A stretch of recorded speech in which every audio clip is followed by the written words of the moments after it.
Ladies and gentlemen, the story you are about to hear is true. The names have been changed to protect the innocent.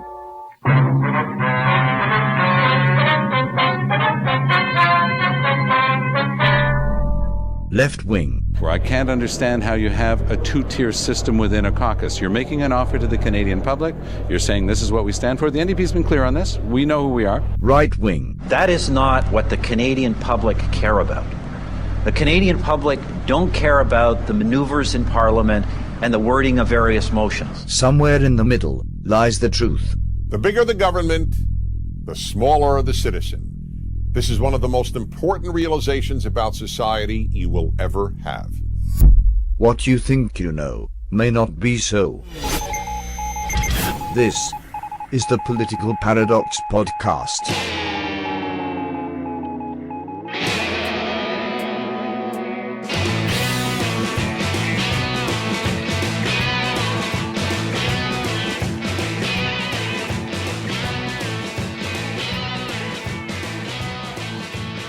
Greetings. It is Tuesday, December 2nd, 2014. Another episode of the Political Paradox Podcast is on the air.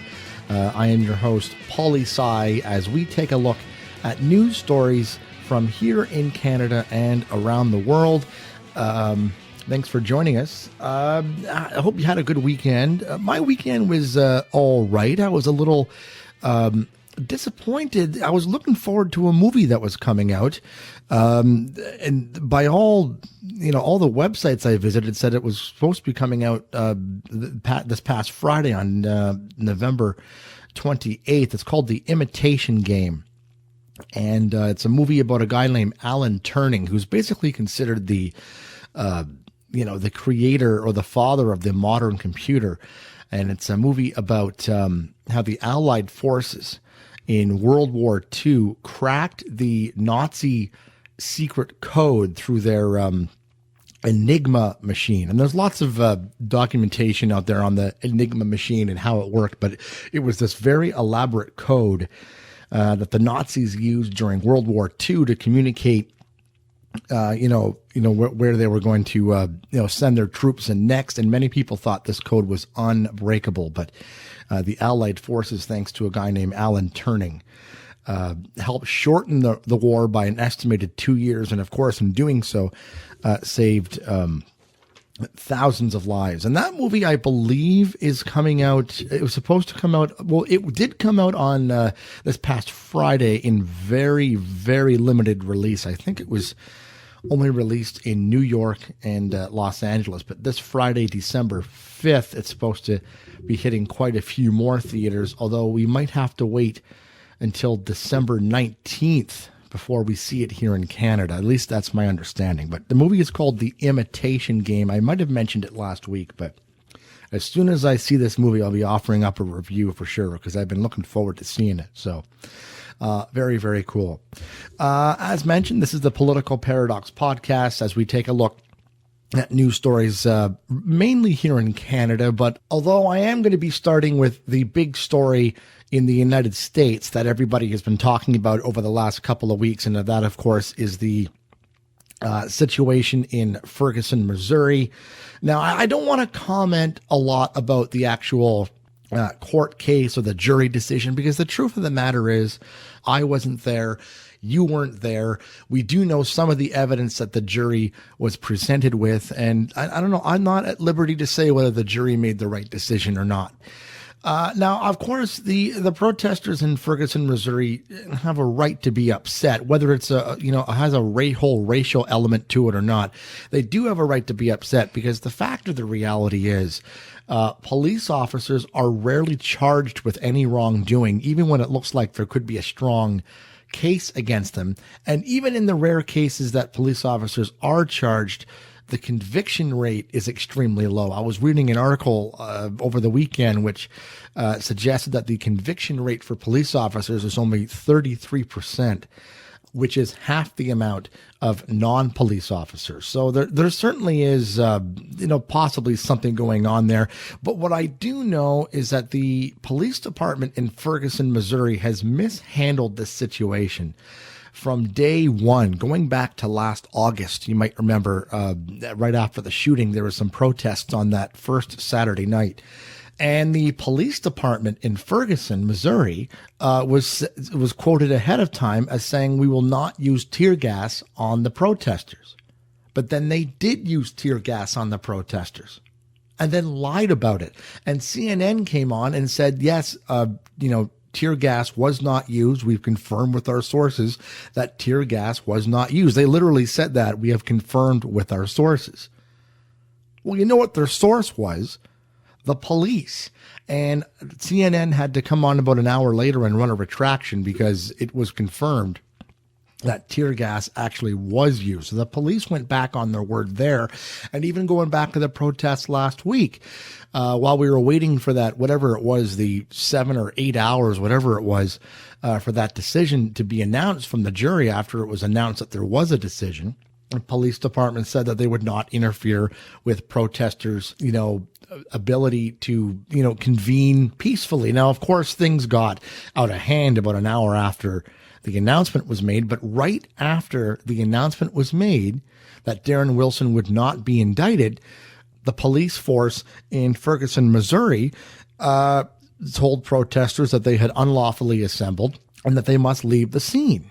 So they went back on their word there. So, the police force in Ferguson, Missouri has mishandled this situation since day one. And it's not just indicative of the Ferguson Police Department. You see this all across the board. There was a situation here in Canada a couple of weeks ago where a police officer in Quebec killed a 9-year-old child while speeding through a residential street, going twice the speed limit. There was no reason for him to be going twice the speed limit. He wasn't answering a call or anything. And that police officer, it was announced last week, was not going to be charged with anything either.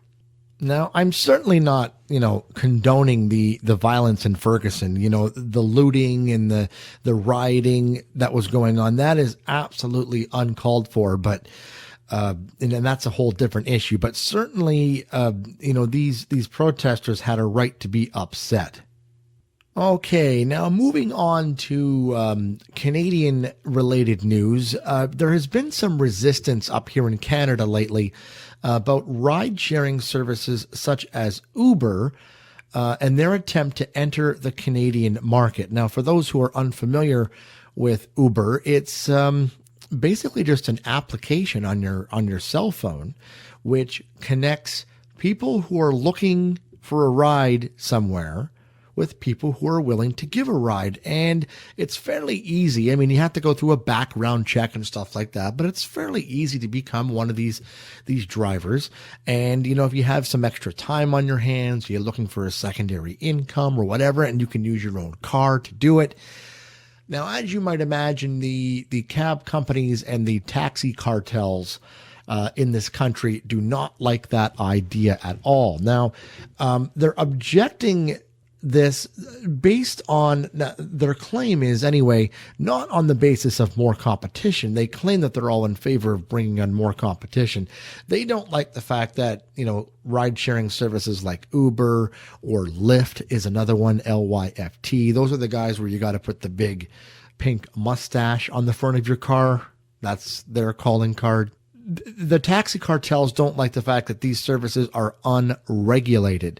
They say it's unsafe. They say it's uninsured, although these ride-sharing services like Uber claim that they are insured. And so they just figured, hey, bring on the competition, but they should have to face the same regulations that we do. And a lot of people see, government regulation as a good thing. They see it as, protecting the consumer and keeping people safe. I don't necessarily agree with that, although I do feel a little bit for the cab companies because they are overregulated. And I would suggest that instead of maybe having Uber to be subject to all the same regulations, maybe the taxi cab industry could do with fewer regulations. In the area that I live in, and my understanding is it's similar all across Canada, is the cab fares are regulated by your local government. And so if the cab companies want a fare increase, they have to go to a city council meeting and ask for it, which to me always just seemed ridiculous. If a cab company wants to increase its fares for whatever reason, I don't see why they just shouldn't be able to do that without having to go to a city council meeting. And as mentioned, I mean, many people don't like regulation, but my perception of it is, if you have too much regulation, what ends up happening is if, something happens, some, unsafe business practice, somebody gets injured, or just simply, things like bad customer service. What ends up happening, of course, is there's always an inquiry or an investigation, and we never really get to the bottom of it because, the company blames the government for not having clear enough regulations, and the government blames the company for not following the regulations that were put in place. So it just becomes a big finger pointing game where if companies were held solely responsible for their own actions and they do something that is harmful, people deserve to know about it, which is why, customer review sites like Yelp are so great, because you can see those customer reviews and decide, not to go to that business. And these ride sharing services also are under a customer review system. The drivers can review the customers, and the customers can review the drivers. As a matter of fact, in some of these ride sharing services, if the drivers get enough negative reviews, they will no longer be able to be, an Uber driver. So it's a win-win situation, but I do feel for the taxi cab companies because they are overregulated, and maybe less regulation and more competition is the answer here. Another news story that was getting a lot of traction here last week in Canada, or at least here in the province of Ontario, was changes to the province's Making Healthy Choices Act. I think that's what it's called. There were a number of things in there. The banning of e-cigarettes got a lot of airtime. What I was most interested in was the requirement that restaurants post calorie counts on menus. Now, this from the Toronto Star. Restaurant diners want to see both sodium and calorie counts on menus, and those who use that information make healthier choices and opt for lower sodium meals. A University of Toronto study has found. Leading health organizations, including the Heart and Stroke Foundation, say the research bolsters arguments for forcing chain restaurants to post sodium figures on menus to help diners make healthy eating choices. At this time, the proposed bill focuses only on calorie counts, though it was confirmed that other nutrition information might be later included. The University of Toronto study, which surveyed just over 3,000 Canadians on meal choices using 4 mock restaurant menus, found that between 17 and 30% of participants changed their order after seeing menu labels. It also found that 80% of those surveys want to see nutrition numbers on menus, even if they don't use that information all the time. Again, I mean, I don't want to go into the polling and just how unscientific that is. And, the outcome of a survey can be changed drastically just by, whatever question is asked. What got me about this news story is the thing about the chain restaurants, and they define chain restaurants as 20 locations or more. So, in other words, small restaurants, small little chain restaurants, or even mom and pop shops would be exempt from having to put the calorie counts on the menus. And the reasoning for this was because you have the smaller chains and the portion sizes aren't always consistent from restaurant to restaurant. So it's not realistic that they be able to post those calorie counts because the serving sizes will change a little bit from day to day or restaurant to restaurant. Although the big chain restaurants, they have to comply. And, if this was really about making healthier choices, all restaurants across the board would have to comply, I think, to this calorie count thing. So this has much less to do with, helping people make healthier choices and eating healthier than it is an attack on the big chain restaurants. And the thing is, I mean, at least with the big chain restaurants, this information is already available. You know, you can get nutrition guides. You can get this information on their website. Some fast food restaurants have it posted right up on the wall. So this information is already available. To put it on the physical menu, I don't think is going to make much of a difference. And further to that point, the people who need this sort of information are the people who would ignore it in the first place. It just goes back to the same old argument. The government should not be telling restaurants, how to run their business. And, this has been tried in other areas, a few areas in the United States and over in Europe, and it has not worked, because if it did work, then the lowest calorie items on the menu would be their best sellers. And that's not the case. And I'm sorry, no one goes to McDonald's to buy a salad. I know I'm not supposed to be there, and, I'll take responsibility for anything that happens, but I just, you know what? This has nothing to do with healthy eating or making healthy choices. This is all about putting a ban or attacking people or attacking people that you don't like. Has nothing to do with helping people make healthier choices. It just seems to be, a double standard. Speaking of double standards, this is a story that I had kind of ready for last week's show and just kind of ran out of time, and it's been in the news. It was in the news a couple of months ago, but I find this rather hilarious. The Freedom Socialist Party wants the minimum wage to be $20 an hour. However, they don't feel compelled to compensate their own workers with that kind of cash. The party is looking for a new web developer and posted a job listing on Craigslist recently and has been raising eyebrows on social media.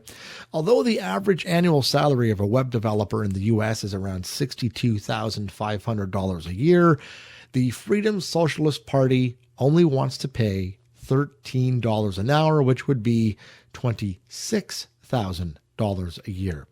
Except the party won't hire someone full time, so the next web developer's total compensation won't be that modest chunk of change. Perhaps they're just trying to protect their employees from the temptations of capitalist greed.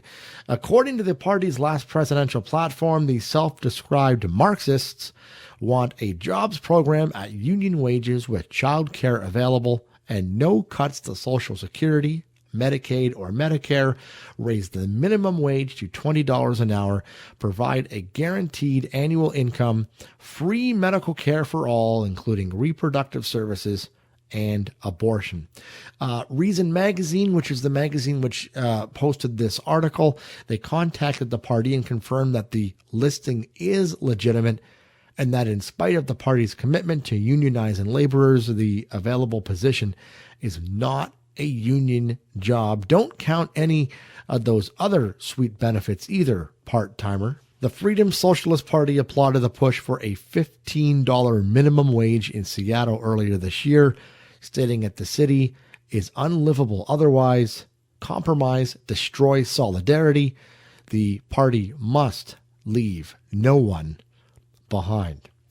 So that just kind of goes to show you, and this sort of thing is typical all the time, that the hypocrisy that is on the left, they contradict themselves all the time. So this story, as I mentioned, it speaks for itself, and it's rather hilarious. And I always want to try and leave you on a little bit of a lighter note. The Florida vote supervisor has released the name of every bizarre write-in vote for last month's midterm election. Some people like to show their disillusion with politics by voting with their feet. Others, however, prefer to do it with their pen. And it can spawn in a colorful array of alternative characters for the seat in question. A supervisor has published a list of all of the write-in names that appeared on invalid ballot papers in the November elections for Orange County, Florida. One of the highest was none other than Mickey Mouse, who pulled in 273 votes for positions ranging from governor to commissioner of agriculture. A write-in name is invalid if it doesn't match a registered candidate's name exactly for a specific race. Well, if it's a registered candidate's name, though, wouldn't it be on the ballot? That doesn't make sense to me. So here is the list of write-in votes for Orange County, Florida. Barack Obama got 46 votes. Of course, that is invalid because the president never runs in midterm elections. Jesus Christ got 21 votes. Optimus Prime got 11 votes. Darth Vader received 7 write-in votes.